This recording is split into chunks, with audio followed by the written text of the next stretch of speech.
All right, how y'all doing? It's Josh with Man of the Fence Group.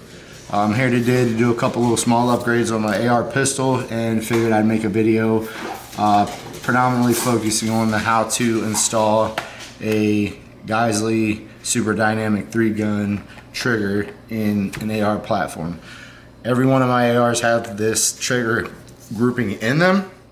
Hands down, my favorite by far. Comes with 3.5 and 4.5 pound springs, and basically the trigger is it's considered a two-stage, but it basically starts at whatever the opening amount of trigger pull required is, which is a lot lighter, and builds itself up to that 3.5 or 4.5 pounds depending on which spring you have. Usually two-stage triggers have a really light trigger pull of less than 1 pound or around 1 pound up until you hit the wall, which is the second stage, and then that's where you hit all that weight. Having that blank lightweight in the beginning will cause you to start to pull the trigger a little faster, hit the wall, and then cause the people to jerk quite a bit. So this trigger is just a constant build, or a steady build up from nothing to bang without there being no obvious wall there. So it catches you off guard and you keep your trigger pull consistent. It's a flat face too, so I like the way that it looks and how it makes it feel when you're firing the setup. I have a few other little options on here too. Just go over real quick. I got a custom hand grip, nothing special. I don't even know if this is any particular brand, but it really fits my hand, which is really good because how the weapon feels in your arms when you're holding it, or in your hands when you're holding it and utilizing it, makes all the difference in how confident and comfortable you are with your firearm. So, like I said, this 510 Charlie Hollow-Sun is hands down my new favorite sight. This is the first one I've had on there. It has the solar on the top. It's a nice wide face, open sight. But hands down my favorite, and I'm gonna put this on my other AR too, so I will actually have two of these now. That's how much I like that particular optic. What we're going to be swapping out today, I got a Geissele Super 42 spring and buffer tube, or buffer assembly, excuse me, not the tube, but the buffer and the spring. This is a triple braided spring. It takes a lot of, it takes out that loud recoiling sound that you hear when you got your head laying on the buttstock of your rifle while you're firing. And it adds about 15% more spring tension to the return when you fire your firearm. Another thing I'm going to add to my AR today is the Radian Raptor SD. This particular T-handle is ambidextrous. You can pull it from either side, but it also has ports all along the front side of the T-handle, and what that does is when the gas comes back out, it expands and pushes it out of the weapon where the rounds eject by the ejection port, versus it following it all the way down the T-handle and coming back in your face. Yes, you will still get some of it in your face, it just won't, a lot more of it will actually get out of the firearm before it gets to your face. So anybody that's fired suppressed firearms knows that's a huge deal. It definitely stinks. It definitely is hard to breathe with all that gas up in your face. So this just makes it a little bit easier. Last, I'm gonna add a Sons of Liberty Gunworks BCG, bolt carrier group. These are supposed to be very rigorously tested and a lot higher standard bolt carrier groups. They're full auto rated right off the get-go. They're tested full auto to ensure functionality and that you receive the best of the best with these bolt carrier groups. A little bit costly, but I think it's pretty cool, and it has a little cool Indian head on it. If that's worth the extra money, I don't know, but I do know it is a lot more durable bolt carrier group overall. So with the suppressor, with the heavier spring, I wanted something a little bit more heavier because, like I said, this Geissele spring buffer tube, or spring and buffer, they have different ratings, H1, H2, and H3, varying off of what you're shooting it on. So a standard AR, you would want to run your H1, your H2 would be something shorter, using 11 to 13 inches, but when you throw a suppressor on there with the increase in power, or with the increase in back pressure, the H2 is suitable. If you go any shorter than that and have supreme or higher levels of suppression, like some of the suppressors actually are a little more, put even more pressure, back pressure into the firearm, you could take it up a step to H3, especially when you consider doing things like running full auto with a suppressor with a short barreled AR. So that's some of the basics up front. That's the things I wanted to cover, at least with the basis off the go. Let's get to work. It's been a little bit since I did one of these trigger groups. So first things first, I've already cleared this one, so, you know, just to show it's cleared. Always clear your firearms, first thing you do before you do anything with it. All right, so I'm gonna pop out the 2 pins that hold the upper to the lower, and we're gonna separate them. While I have that separated, I'm gonna go ahead and put the parts on the upper. So that requires removing the BCG, little carrier group, and the old T-handle. Simple as that, they literally just pull right out. I'm gonna set them off this side, and we're gonna open up the one that's made for suppressors, the T-handle Radian Raptor SD. And we are gonna take our new bolt carrier group and we're gonna insert them into the upper. So the first step, you're gonna slide this in here, your T-handle into there. You'll feel there's a little spot where it will catch and fall into the channel up above. You notice that first, when I very first put it in, it wasn't that channel, it wasn't sitting straight up and flush, and then it pops up into place and then you slide it forward. Leave it stick out a little bit, take your bolt carrier group, you make sure it's pushed forward, that where the firing pin comes out is actually slid forward, not back. That's in, that's forward. Take that, you put this little piece right here, which is where the gas pipe pressure comes back, which blows the bolt back when the round's fired. Stick that up inside the T-handle, put it up in the upper carrier, and then you slide that in. When you slide that in, the T-handle should go in with it, both lock into place. Now we're mounted with our new ambidextrous T-handle that also helps expel gases out of where your rounds eject from. So pretty good, new, ready to go, and that's for that part. So I'm gonna set this off to the side and we're gonna get to the fun part, the lower receiver. All right, so the lower receiver, this is where things get fun. We're gonna be messing with a lot of springs. We gotta take several parts off to make everything work. So the first thing we're gonna do, we gotta remove this handle. Why do we need to remove this handle? Because inside of this handle, there is a spring and a detent that puts pressure on the selector switch. So from safe to fire, it's your selector switch. There's a spring inside of here with a detent that pushes pressure against that and keeps this locked in place so it doesn't fall off the weapon. So you go down inside the handle, there's an Allen key that goes in there. It's a 3/16 Allen key. Stick it down in there. And we're going to remove the handle.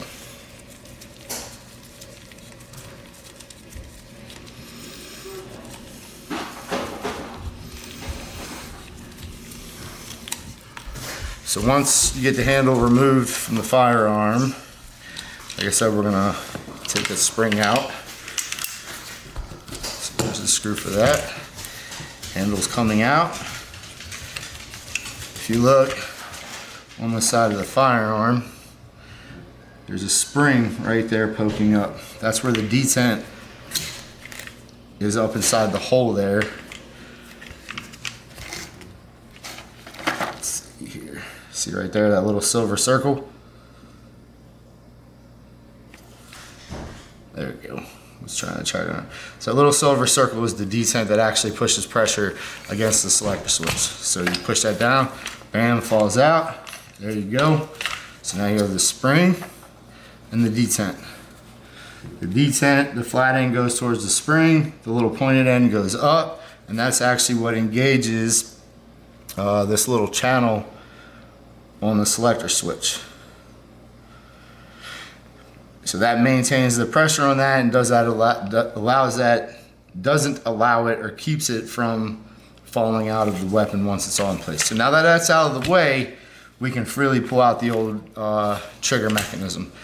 Now, when you install trigger mechanisms, you want to go from your left as if you were holding the firearm to the right when you put the pins in. So I'm gonna do reverse to take them out. So I'm gonna go from my right as if I was holding this firearm facing forward, my right, I'm gonna push from that side to the left side, these two pins right here. So you have a pin right here, right there next to the magazine release, and then another just behind it, right above the actual spring right there. So I hope you can see that. But those two pins need backed out. I would recommend starting at the first one being the one closest to the magazine release, because that's the one that's the actual hammer itself, which is above the spring mechanism. So if you do it in the other order, you might end up having, you're not going to be able to get it to go anywhere.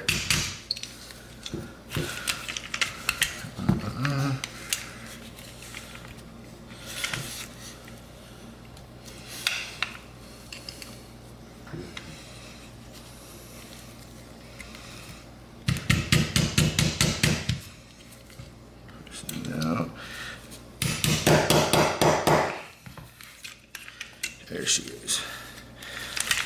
It's a tight little spring. So I'm trying to be friendly, but we'll get her out.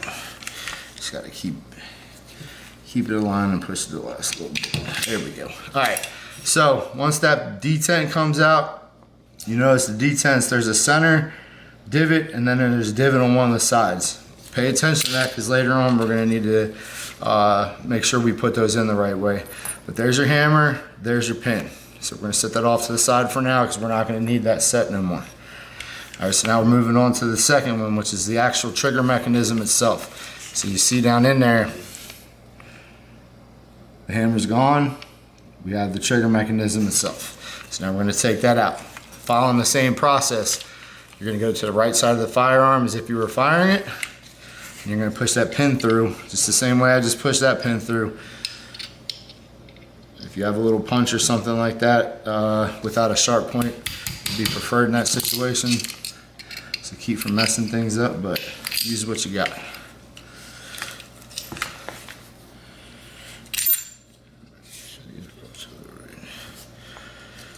So there's a piece of the trigger mechanism, and then the rest you just slide up and out. So bam, that's it, your trigger's out. So now you got your trigger out. You got your retaining pin, and then the other piece of the trigger, and here's the hammer with the other pin, and we're good from there. All right, so now we're gonna install the Geissele, and I'm pretty sure I'm butchering that's how you say that, because I'm pretty sure it's like Geissele or Geissele or something, I don't know, but I'm not well versed in, I think it's German. I'm not 100% to be honest with you, but hands down the best triggers I've ever encountered, and I promise you will be in every single assault rifle I own ever. And they are, and this is the last one that didn't have one in it, and this is the most recent purchase I had, so it lasted about 2 months without one, and now it's getting one installed. So let's get this trigger open. I want to point out, they give you a nice little instruction pamphlet. There's 2 main components, just the same as the old trigger. So here's the old trigger right here. I'm gonna push this out the way so it doesn't get confused or mixed in with the new trigger, but I'm gonna put that out of the way. You have your trigger mechanism, your hammer mechanism. It doesn't come with that third extra piece like the other one does. It's just these 2 pieces. So it does come with, however, a 3.5 pound or a 4.5 pound trigger spring. I prefer the 3.5 pound. So before you go on installing this trigger, the first step, you're gonna take the slave pin and push the actual detent pin out, backed out by the slave pin. What it's gonna do is it's gonna keep everything in place, but it's not nowhere near as wide as the actual pin itself. Sorry about that. But you see the regular pin itself, how wide it is. If I try to stick that down in the firearm right now, it's not gonna do me any good because it's wide. It's as wide as the firearm, so it'll hit the framing. This slave pin isn't as wide. Once I put this through, it'll allow the everything to stay into place, but it'll allow it to drop down. Once it's inside of here, we'll back that out with the actual pin. So let's take the first step. We're gonna take the trigger mechanism and push it out with the detent. We're gonna back the pin out the detent. So I'm gonna start right to left, and I'm literally just forcing the regular pin out with the slave pin. That's all you're doing. So taking it here, and I'm just pushing out the other one. See, as I push, the other one comes out. And then the last little bit, I can pull it out, take the pin out, get the detent the rest of the way through. Being difficult. All right, so now that pin's in place. That's keeping the trigger mechanism together. And this is the 4.5 pound spring, like I said. What I want to point out, one, we're about to swap at because I want the 3.5 pound spring because that's how I am.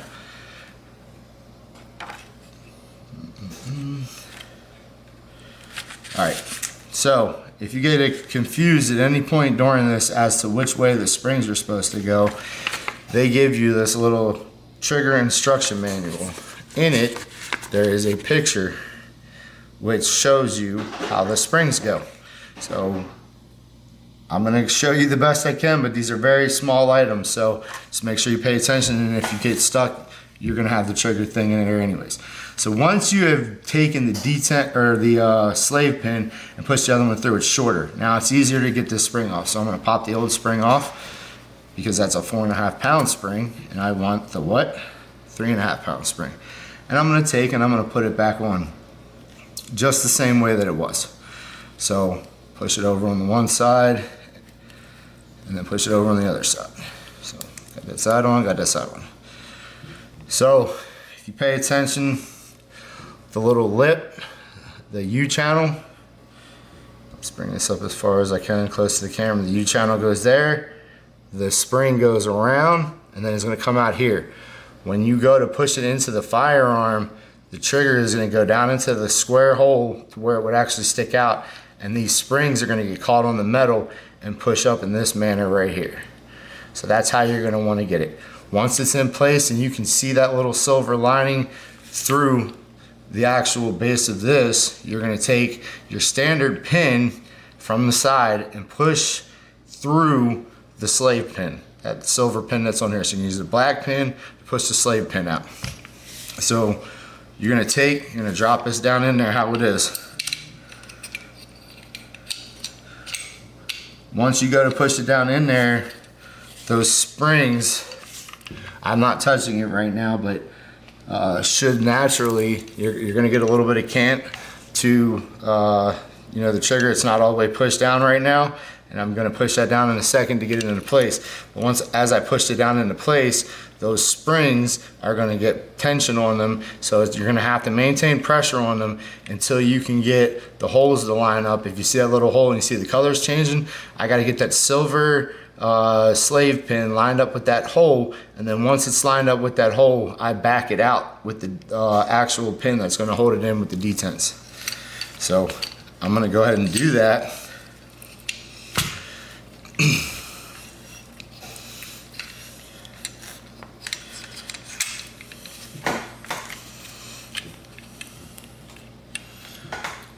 All right, so before I actually run it, you see the silver showing? That's that silver detent pin. You see how the trigger's in place? And you see the silver? Now I'm gonna take that silver with this pin and I'm gonna push it through from the outside, which will lock everything into place. So this part's kind of a pain because you gotta start the pin and keep the trigger in the same place it was while you're doing that. Once you get started, it'll hold the trigger in place. However, if it's just a little bit off like it is right now, it's being a pain. I gotta readjust, get back to where it was, and then try again. But once it's in place and you can start to back it out, there she is. All right.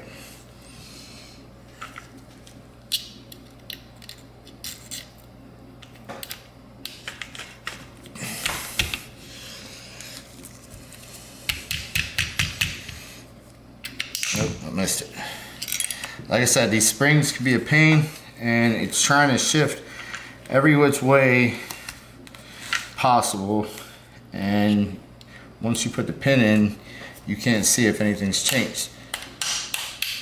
There we go. All right, so now that I started it, you see the detent. Got the black start on the one side, the silver on the other side. That's the detent being pushed out. So now I should be able to take and force the pin the rest of the way through. If it gets stuck, pull the detent out and then just look at the other side. So if you look, it's a little bit offset. It's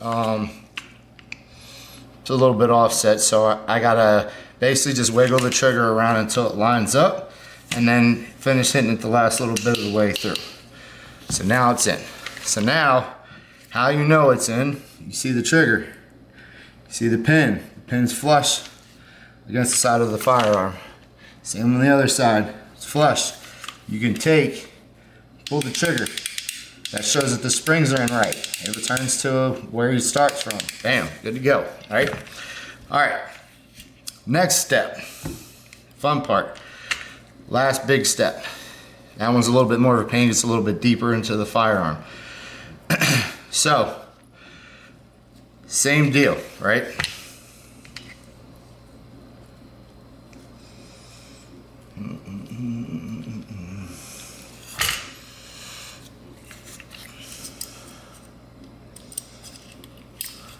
So you got to do the same thing with the slave pin as you did with the first part. So I'm going to go ahead and push that through with the slave pin. Sometimes it's a pain, sometimes it wants to go, sometimes it doesn't. Sometimes you got to beat on it a little bit.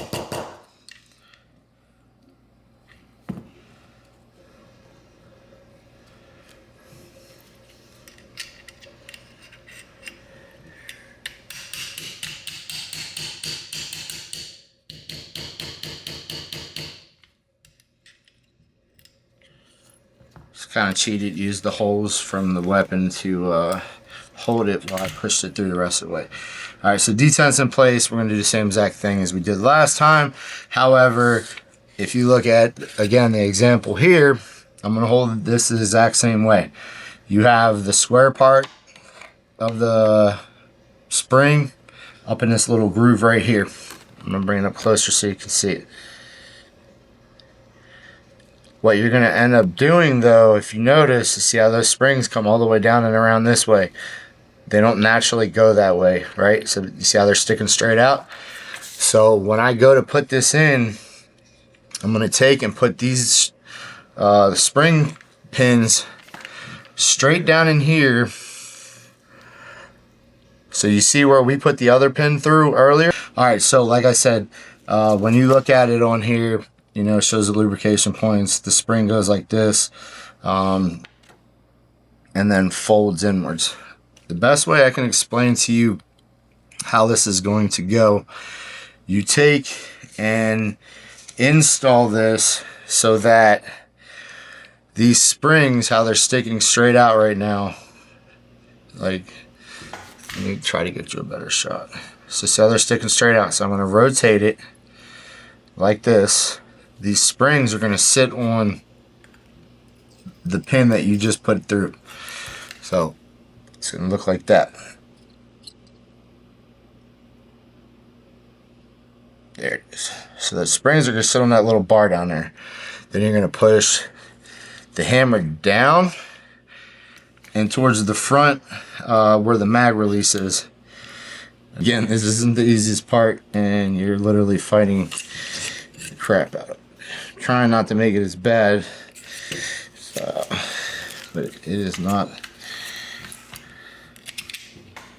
All right.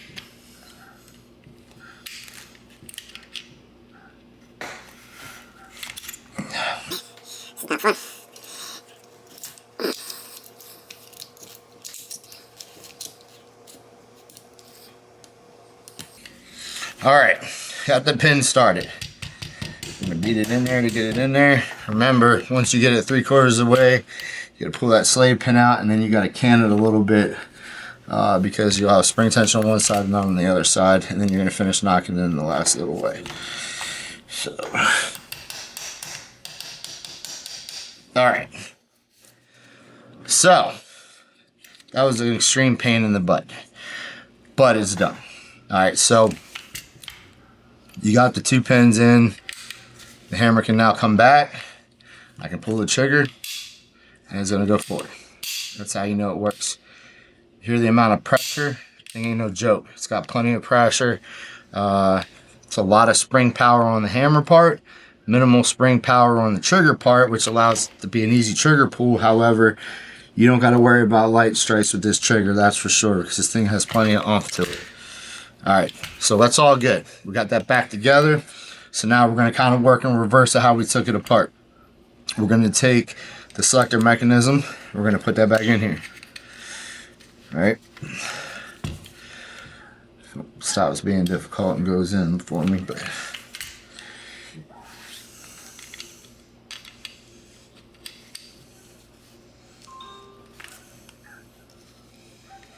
there we go.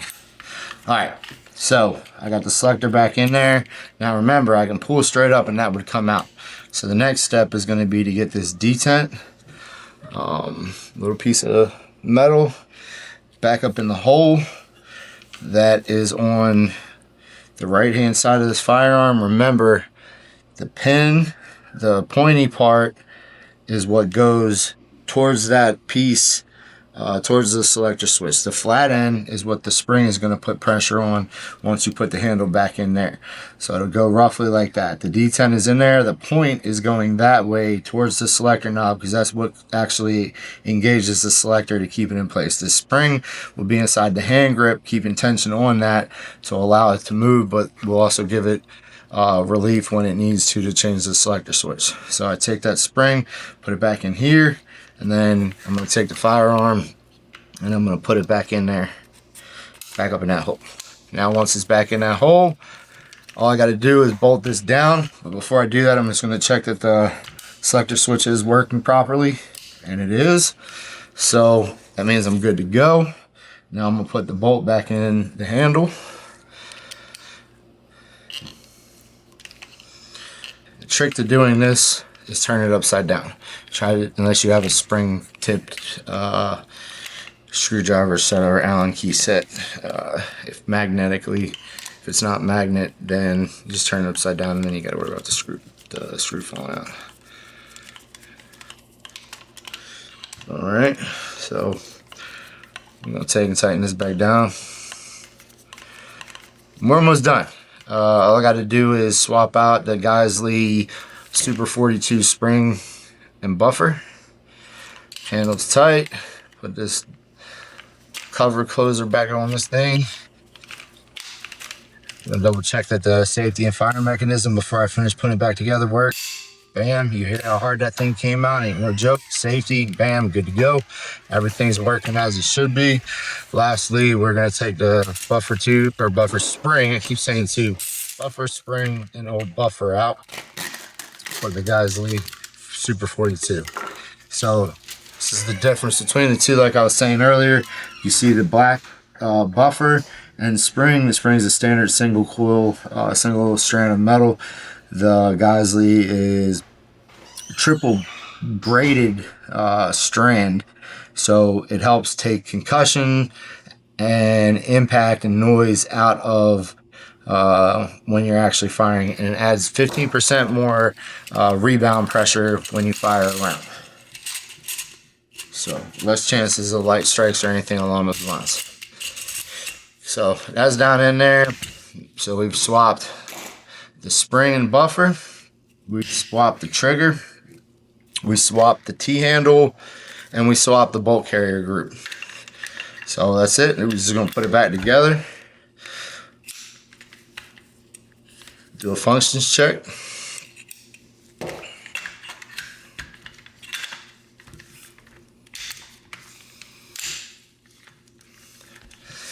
All right. Fire worked. Safety works. Turn it back on fire, pull trigger again. Charge it again. Release it. You should hear that pop. Put it on safe. Weapon's good to go. All right, if you got any questions or concerns, issues, or something else you want me to cover next time, reach out and let me know. Have a blessed day.